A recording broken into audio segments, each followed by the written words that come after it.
Intuition is typically talked about as a sixth sense. I like to think of it as our first sense. It's the first sense that we had when we were born into this world, before we could see, before we could hear. We were all born with it. Welcome to the Lara Jane Layton Show. This podcast is for you, the person who keeps putting others first. Your self-talk has held you back. You no longer need to take a second seat. Let's explore ways to overcome self-doubt. You can silence that inner bully voice and achieve your full potential. Here's your host, Lara Jane. Welcome to the show, friend. I have my new best friend, Jenn, with me today.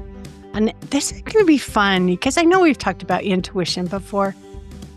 But, I go through those cycles of, is this right? What should I really do? How should I do this?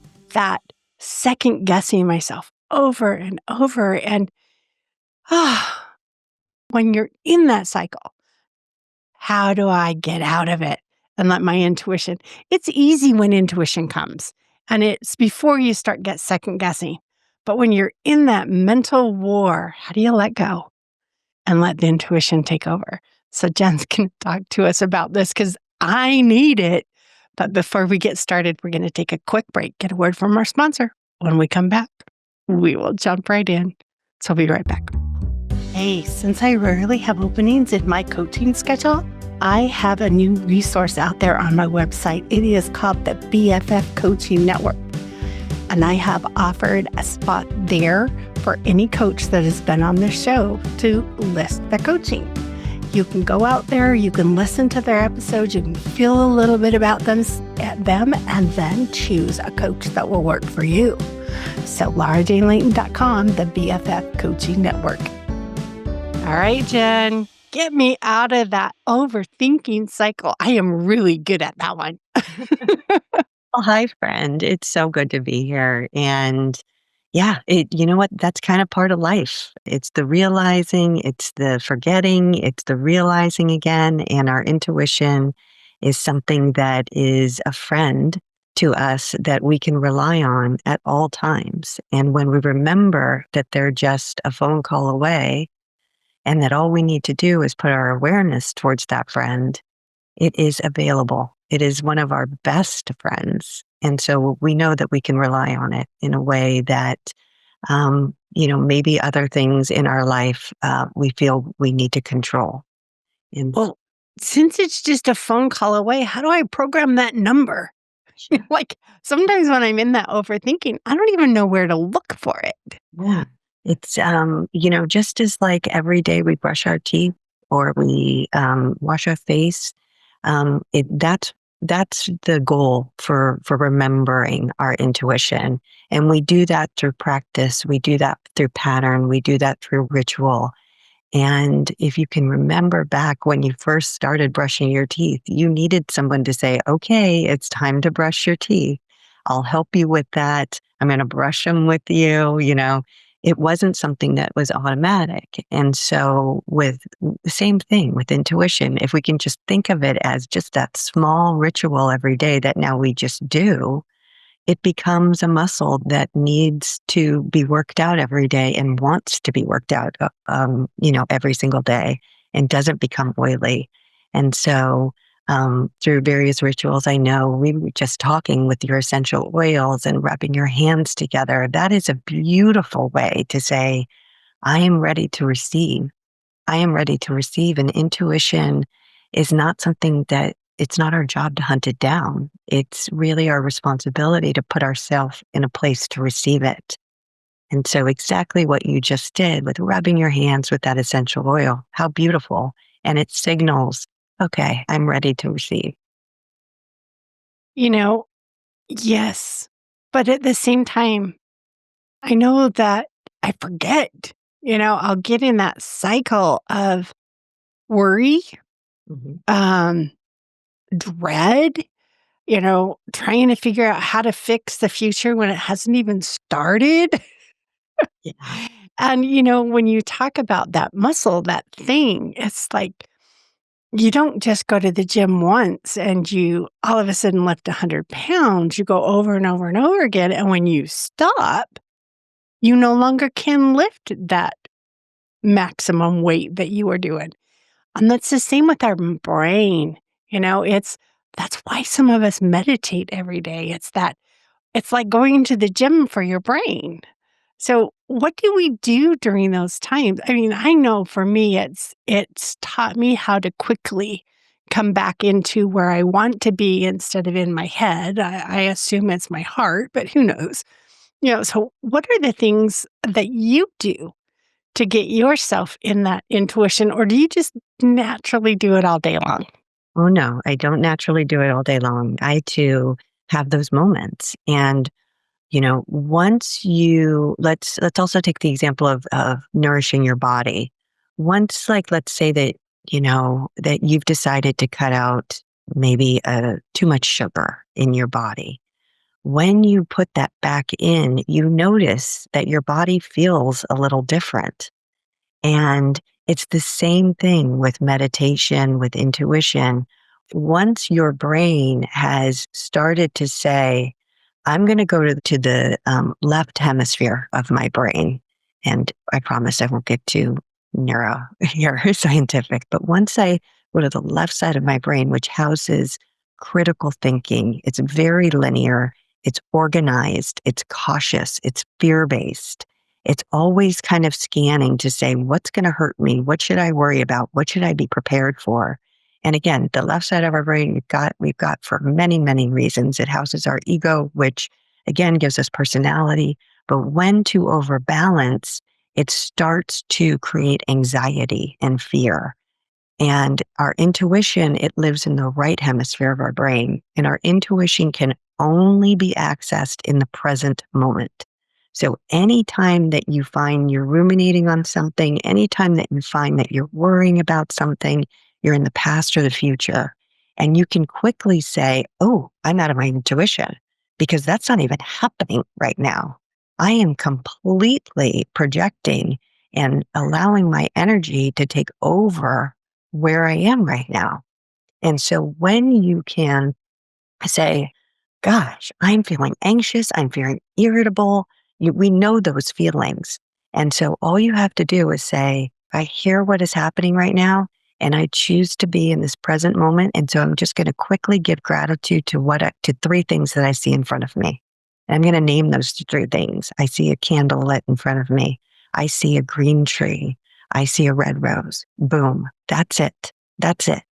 And it's basically saying to your intuitive higher self, it's saying to your brain, I've got you. We're in the present moment. I'm not going to be hit by an oncoming car right now. There's not a lion in front of me.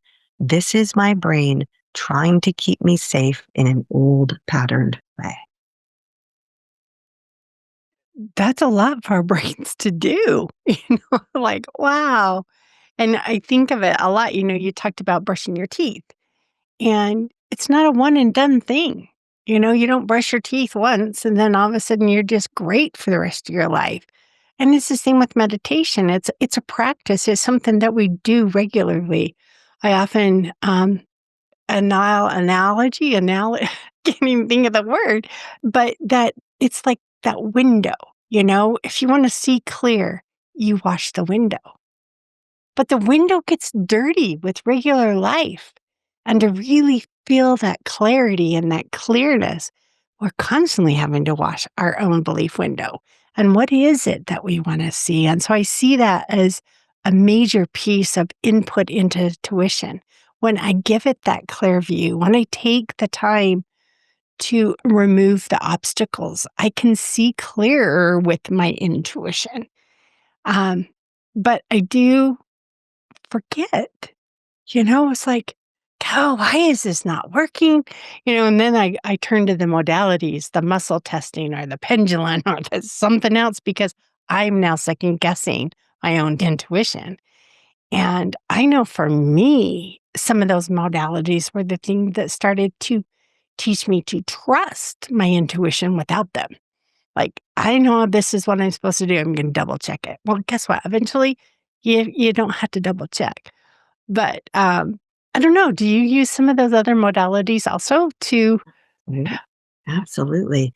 And I'll just say, sometimes we say it helps me see my intuition, and it helps me feel my intuition because Intuition is typically talked about as a sixth sense. I like to think of it as our first sense. It's the first sense that we had when we were born into this world, before we could see, before we could hear. Um, we were all born with it. And I think that that's really important to remember, is that it is built within us. And so meditation is something that I have really, really created as a part of my day. And, when you say, or when someone might say, let's say this, I can't meditate. If you don't feel like you can meditate, you're meditating, because those thoughts that are coming in, that's part of it. That's exactly what you were talking about. Like, oh, I forget. And then life happens. And then, it's washing the window again. That's it. It's just clearing that window again and again and again. And eventually it gets easier. It's just like running. If you run, it's really hard that first day that you start, but then it gets easier and easier and easier. But you need to consistently do that practice, and it gets easier. And so when we feel our intuition, it is a coming home. It's almost an unraveling. It's, oh, before I had this issue that I'm worrying about, I never even had this on my radar. It's coming back to that. And just to move a little bit further with your question, is the pendulum was a huge help for me in focusing, and that is bringing you into present moment. You cannot have a pendulum practice when you're thinking about other things. You are focused on that pendulum.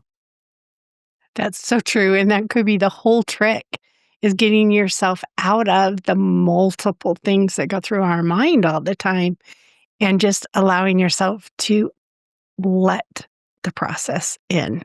And I know when I first learned about pendulums, I was probably a teenager, and I'm like, no way that could really happen. No, you're making it go like that. And then you start experimenting, you go, oh, I'm not. It really does do this. And same with muscle testing. Yeah, you're just making that happen. But I see people that are so in tune with those modalities that you don't see them doing. Like the muscle test, it'll just be a little teeny tiny tweak with their fingers, and I'm like, okay, I need the drastic stuff still. So I don't know. As we tune into those, do those modalities fine tune also, where I can hide it? Yeah. Yeah, they do, because what's so amazing about our intuitive sense is that when we give it the attention, so, if I sit down, and the first time and this happened with me, when I was doing the pendulum, it barely moved. It barely moved, but it moved. And it was like, no, this is real. This is okay. This is interesting. Um, and then when I would sit with it day after day after day, the universe is like, oh, you're really serious about this. You really want this information. You really love this feeling. You really trust there is something out there that maybe you can't tangibly touch. And it rewards you. And it rewards you with this swinging pendulum. It rewards you big time. And so, yes, it's the dedication, but it's not a dedication against your will. It is your spirit saying, I am right here to have this pendulum work, to make life easier, to get you through maybe a really tough, challenging time. And I will always, always be here and in your corner for the highest good. When I use the pendulum, I have to put it on a desk and put my elbows on a desk and make sure I'm still. And I was we are having some issues with my puppy. And so I took him to a pet psychic to try and figure it out. And she just holds the things like this. And I'm like, oh my gosh, you are so, you just know. I wouldn't be able to have a piece of paper in the air and a pendulum with one hand and nothing supporting it. But she's got it, and that's how she helps treat my dog. But, it's kind of fun. You'd be able to do that. It's just, it's just having like, I would say, if you were looking to get, even more accelerated with the pendulum, have it out at where you see it every day, And again, it's like brushing your teeth. It's like, okay, I'm going to ask my pendulum 1 to 2 questions a day. That's it. And it starts to become part of your practice. And the pendulum starts to say, "Oh, you like me. This is cool. Oh, you trust me, and it becomes your friend." I think for this particular thing, I've only used the pendulum and muscle testing. What other things can people experiment with to tap into their intuition? I love tarot cards, Okay. and there's so many different kinds of tarot cards now. So much beautiful artwork out there. Um, Even gratitude cards. There's simple practices of naming 3 things that you're grateful for, journaling, anything that allows you to feel connected is the simple term. And because there's so many different modalities, music is a fantastic way if you love to play music yourself, like create music, poetry, dancing to music. For me, being outside in nature, oh my gosh, there's no quicker way for me to connect. Um, Water. Water is huge. We're made 80% of our cells are made up of water. So being able to just you can, even if you're washing your hands and saying intuition, I'm connect higher self, my intuitive self, I'm going to connect with you right now as you're washing your hands. Beautiful practice. God, there's so many, and you're rattling them off and go, yeah, I know that one. Yeah, I know that one. Like automatic writing is one way I used to um, pose myself questions and answer them. Just hear it all think, okay, that's what I'm doing, and it comes to you and it's fun. And I love that there's so many different ways that you don't have to be just like me. You can enjoy the hike. I don't want to go up that mountain. It gets sweaty. But you can do you and still have an amazing built intuition. Um, and I can do me, and we can all do it our own way. We don't have to do the certain. And the only way you can do it is by meditating every morning for 30 minutes. And it doesn't happen. Yeah, it's nice that they're so flexible. Yeah. Yeah. And just looking at your environment that you're sitting in right now, the greenery, the sunflowers, you know, if just turn and like have like a really brief conversation, with your plants and say, "Good morning. I love you. Thank you for, supplying this oxygen." Like that is an intuitive way to connect. Yeah, not that it's all about me, but in my meditation space downstairs, I have tapestries on the walls. One is a ocean and one is the forest. And so, depending on what I feel is going to bring me into that's what side of the room I sit on. And I just love having that option. It's just a picture. What is it that will bring you into that space? I made those little Altoid tins. I made a little, God, what is it called? Foresty spot with a Buddha in it. And then anytime I needed it at work, I'd open it up.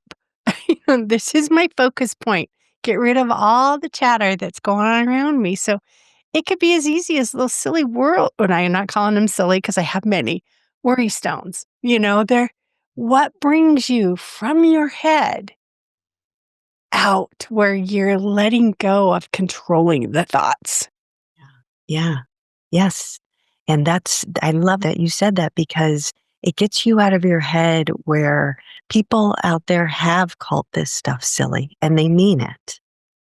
And when you can say, "Oh, but I feel this, and my intuition has said, create this, create this, create this." How amazing the creation that you made, that when you look at it, your body goes, "Ah, Ah, that helps me.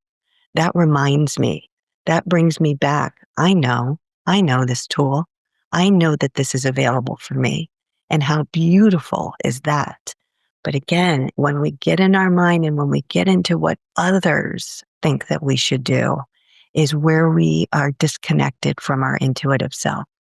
And so when you are looking at the ocean tapestry or the forest tapestry, sure, it's a picture, but oh no, my body is saying, yeah, I need that flow or I need that grounding. Yeah, they're two different feelings.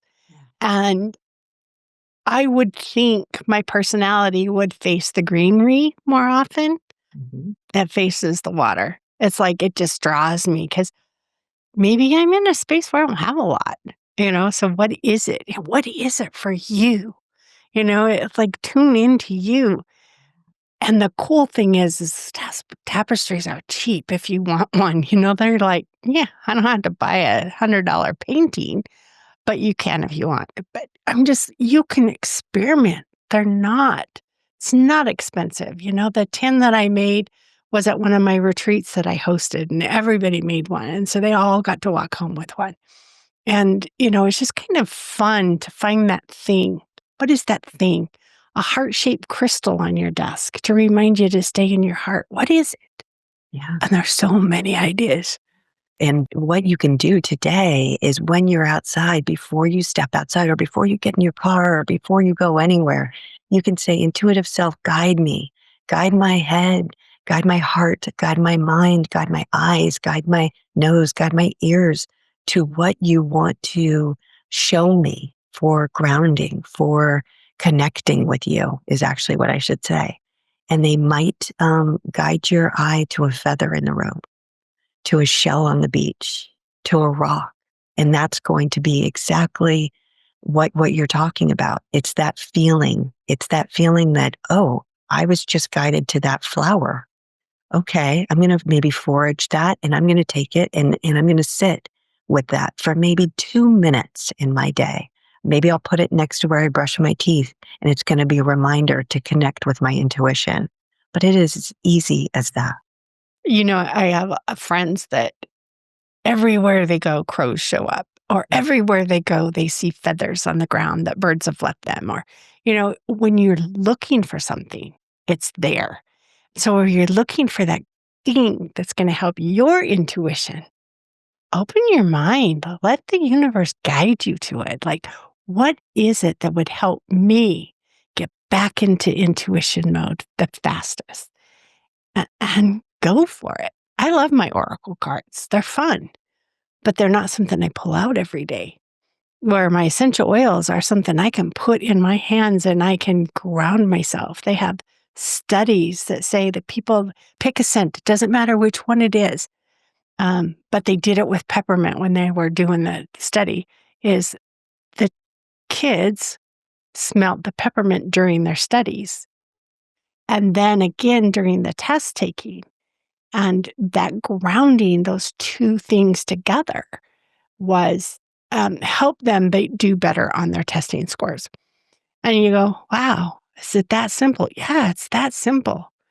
What is that one thing? Maybe you like sandalwood. Maybe you like citrus. Maybe you like musk. But, it can be a scent that you take with you and you don't have to search for it. And that's what I like about muscle testing. It doesn't matter where you go, that muscle's with you. And you don't have to go, oh, I can't do this without my pendulum. So it just makes it really helpful for me that I don't feel like I have to always have something with me. A lot of people wear them as their necklace, the crystal that they just hold on to and just Mhm. let it do its talking. Absolutely. Absolutely. And with the peppermint, you can then incorporate that peppermint tea, mint in your diet. It's all there. So again, the essential oil is one thing. And again, it's the smelling sense, but you can include it in your taste, um, and, and that is the beauty of our intuitive self, is it can show up in so many different ways. And for you, that smelling is really important. Whereas for someone else, it might be, oh no, I need to touch something, and so you can find your rock that you constantly have that solid connection with in many different forms. I love it because, yeah, we all are unique, and it goes to your site that you name 3 things, which gets you out of your head, and it's like, "Okay, which ones do I wanna name? There's a million things in front of me." That's kinda the whole process, like, focusing your mind to one thing, and it's magical. Yeah. And it's such a relief. You'll feel it in your body. Your body's like, thank you, thank you, thank you. I don't have to be tense. I don't have to be on the lookout. It wants that relief. It wants that relief for you and for itself. What do you think our friends should do for that first experiment if they haven't played with intuition? Um, what is the easiest to start trusting your intuition? And I'm sitting here thinking through, I've done things like, okay, when I get to the, after meeting where you're going to be able to park and, how far in line or how long the wait's going to be at the drive through, that just things that you can just, that exercise, that practice is Sure. like, God, I kind of think I'm going to get to work in 30 minutes today. Let's try, let's see. And just fine tuning that. Where does it come from? And I think sometimes just playing with it. Yeah. Yeah. So yeah. I love it. So there's a couple things. The first is that we all do this every day, which is eat. Intuitive eating. If you just say to yourself, what do I feel like eating? Like that is really it's not opening up the fridge and scanning and saying, oh, that's easy, whatever. Like it's literally closing your eyes and saying, what do you feel like eating? And listening and saying, oh, that sounds good. And, it might be a salad. It might be, peanut butter. It might be, I don't know, a juice or something like that. Um, but just getting real in touch with that. Also, one thing that I loved doing when I was going into the office every day was saying, okay, intuitively show me what I should wear today. And I would just kind of go to my closet and like scan for a bit. And then my eyes would fall on something and it would be like, that's it. That's what I'm wearing today. Very low hanging fruit, but it's just that practice of trusting something that you're doing every single day. Um, when I would drive, and when I still drive, I always call on my parking spot guides. And I say, okay, I'm handing this over to you. I'm going to trust that you're going to find me the best parking spot easy and for the greatest good. And sometimes that means that I might have to walk a little bit, but how beautiful and gorgeous that I get to walk in the weather, if it's a nice day. If it's not a nice day and it's pouring down rain, I'll say, please, guide me to, a parking spot that's under shelter. And they will, but it's the trust and the belief that this is happening. And that starts with you. Because if you're just going to throw it out there and say, let's see if this works, to discount it, to say, again, that's really the critical thinking of your mind trying to say, no, no, no, no, no, this doesn't work. If you can just, lovingly say, I'm going to give you a break here. And I'm really tuning into my intuitive side of my brain and saying, I know that they are going to take care of me in that way. It's just some real low hanging fruit. That's just fun. It's just fun. So start with the fun stuff, and then you'll know and trust it when you get to the big stuff. Yeah. And I think I also want to say when you get the answer, do it, Hmm. even if it's dumb. Like, because if you don't, you're not going to get the answers. You're going to work harder to get the answers. And it's like one time was just, I'm supposed to go to the emergency room. This is stupid. I hate the emergency room. I don't want to do this. I'm just feeling a little crappy. And it's like, okay, just do it. I don't know why. And I got there, and what they found wasn't anything I was experiencing or any symptom I was having, but they found something else. So you go, oh, no wonder I was second guessing it so much, because I'm thinking, this is what I'm feeling like. This is not an emergency situation. And why am I getting that feeling? And so it's trusting. Maybe they didn't find anything else. That's okay. Maybe it was a person's path I was supposed to cross.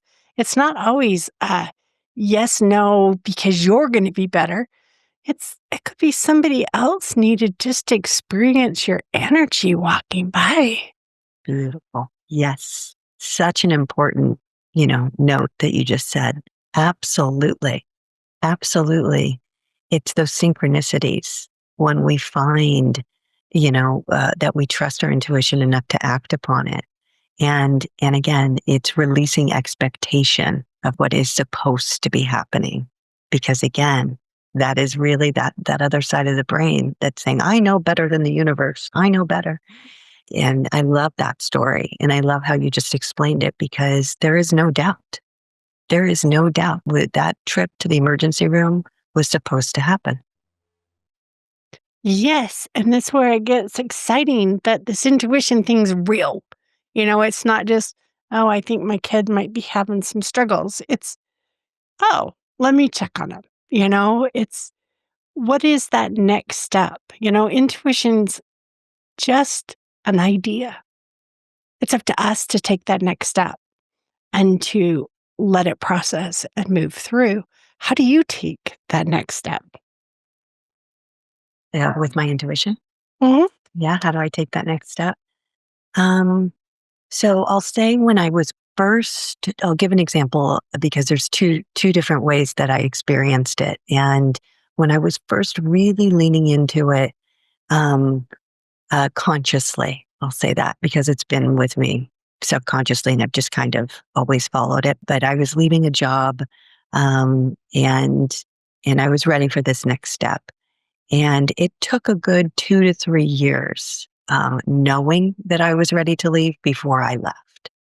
And my intuition was really telling me to go. But again, I pushed it aside and I said, no, I can handle this. I can do this. It's going to get better. And I needed that time. Intuition, it doesn't often get loud, but it does repeat itself.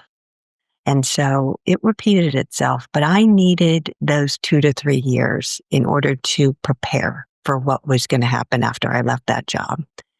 And so the defining moment for me was I was really untethering. I was becoming a version of myself that I didn't recognize anymore. And I was in meditation. And I had constantly been saying, just in my job, it's like talking to a wall. Talking to these people is like talking to a wall.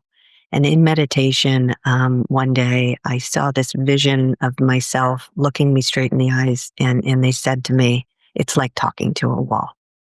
And I said, ugh, it's me. It's me. I'm ready to make this leap. And then I did. When I put my name on a list to major layoffs in the entertainment industry at the time, and still unfortunately, but when I did that, I remember the HR representative saying, "Are you sure?" And I could not have been more sure because I had spent those 2 to 3 years kind of in contemplation and saying, but what if, but what if, but what if? And then it was a knowing and it was a fierce freedom that I was going to experience the moment that came through.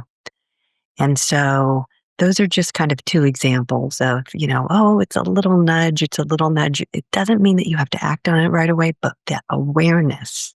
Okay, this is saying this to me. Okay, I hear you. It doesn't mean I need to act on it right now. And again, there's different levels. And probably even with the emergency room example, like you might have said, well, should I, shouldn't I, shouldn't I, should I? And then you're like, I'm going to the emergency room, like I'm doing it. And so there can be different time frames that your intuition says, okay, it's time to leave right now.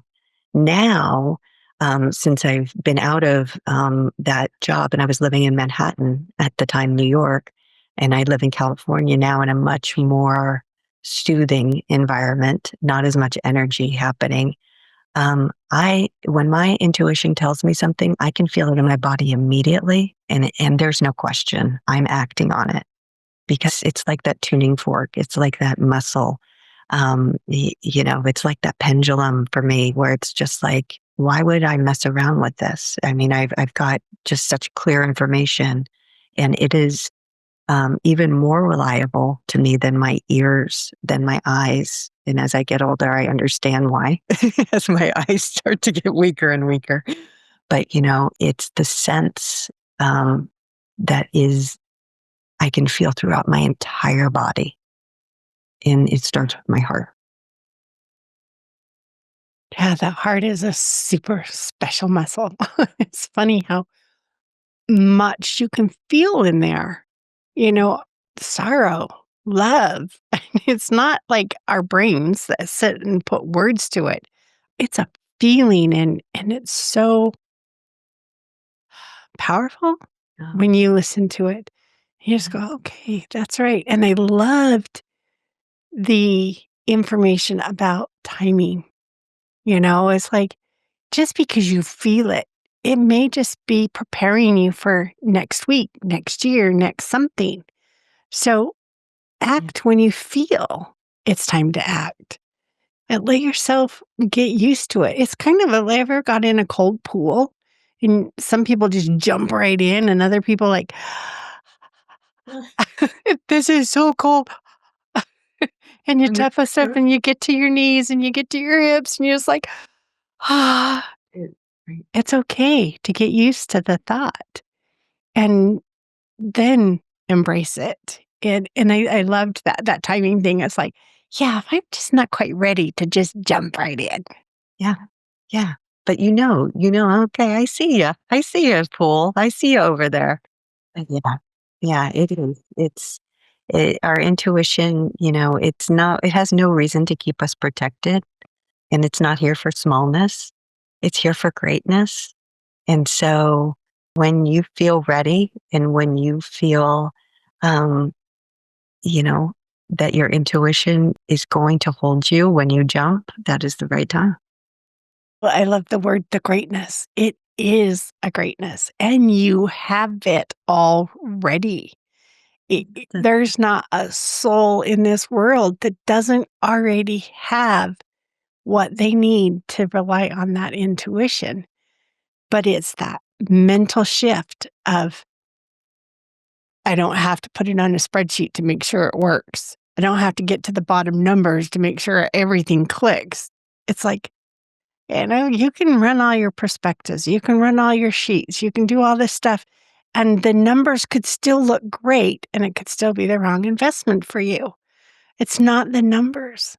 And allowing yourself to be, this house, this rental I want to buy or whatever you're looking at doesn't seem like a good investment, but I can't get told to buy it. So I'm doing it, and then 10 years down the road, all these major things are there and you've got this amazing asset because you bought it when it was still affordable.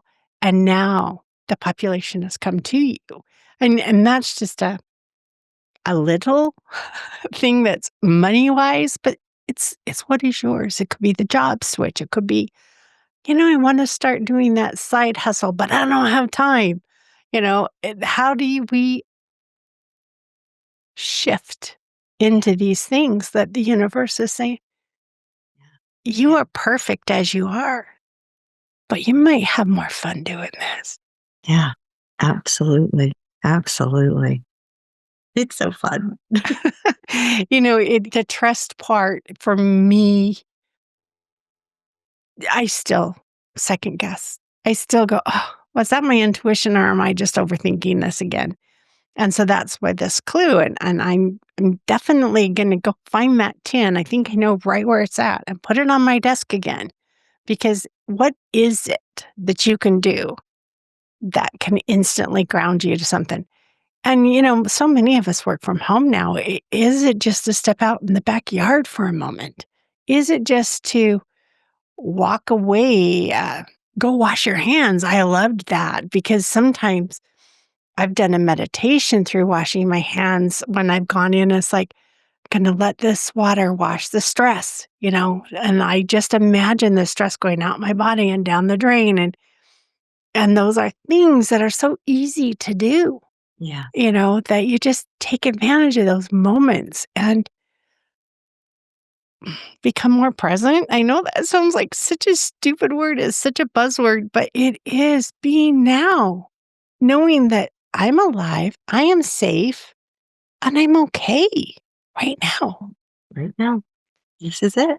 This is it. It's every moment is the present. That's the beauty of it.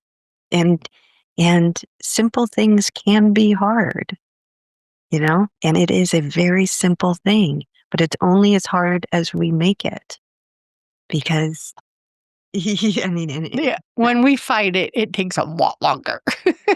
it does. I don't want to. It's so stupid to be in the present moment. Okay. But just try it, and your body will thank you. I think this is just absolutely beautiful. I really, really enjoy talking about intuition because all of us have it. Yeah. Nobody's lacking it. We just have to tune into it. And even the person who is really good at it can still remember, I can remember that this is why I do this. And so it's a great topic for everybody. But Jenn, as we run down, why don't you tell our friend about you, what you do, why in the heck do you want to be on a podcast? And what's that one thing that we can do this week to try and tune in to that intuition? Oh, well, it's been such a pleasure talking with you. And this is why I do it. These are why I do podcasts, because I could talk about intuition all day long. I'm an intuitive consultant and channel, and I spent 27 years in the entertainment industry. And like all people in the entertainment industry, we become channels after. No, but this was my path, and this was my calling. And so I help people connect with their intuitive selves. I help businesses. And also if someone would like to connect with energy that has transitioned off this physical earth, or wants to connect with their higher self, or people maybe that they want to have some conflict resolution with, I'm able to help with that. If they want to channel with their pets, and get a little bit more information, that's also something that I am so blessed to help people with and connect with. So that's what I'm doing. And the easiest way to reach me is on my website, which I know will be in your show notes. It is. And what people can do today to connect with their intuition, we're friends here, and whether they be new friends or old friends, that's what this talk is guided towards. And I really resonate with that because we're all such beautiful spirits on this earth, and we have a friendship. And what I'm hearing is that the people listening to this podcast, their intuitive self is their friend. It's their best friend. And if they can do one thing this week, it's to acknowledge their best friend. And you can name her or him. You can name them. You can name your intuition, and you can call on them whenever you need. And you can even say good morning, good night, good afternoon. Just acknowledging that is going to allow you to experience more connection and more ease through this sense that as we've talked about, it's built into you, and it's just waiting for you to discover it and utilize it every single day. I love that you called it the best friend, because my tagline is silencing your inner bully to become your own best friend. And it's like, I don't need someone else to validate me. I can do it. I am worthy. I am good. And that bully voice just keeps coming at us. Life happens, and it's like we second guess and we circle and we chatter away in our heads, and we're not tuning in to the friend part of it. So, what a beautiful ending. Thank you. Thank you, friend, for joining us today. Jenn and I are not medical or mental licensed professionals. We are here for entertainment. People that have been down a road and found ways to not fall flat on our face and would love to help you stay upright. So thank you for joining, and stay tuned for our next episode. Are you tired of waking up exhausted? You are not alone. If you're looking to take your life back, Let's start with the simple step of adjusting your self-talk. Stay tuned for the next episode with your host, Lara Jane. Remember to follow the show so you don't miss the next simple step that you can use to feel more confident. And please leave an honest review.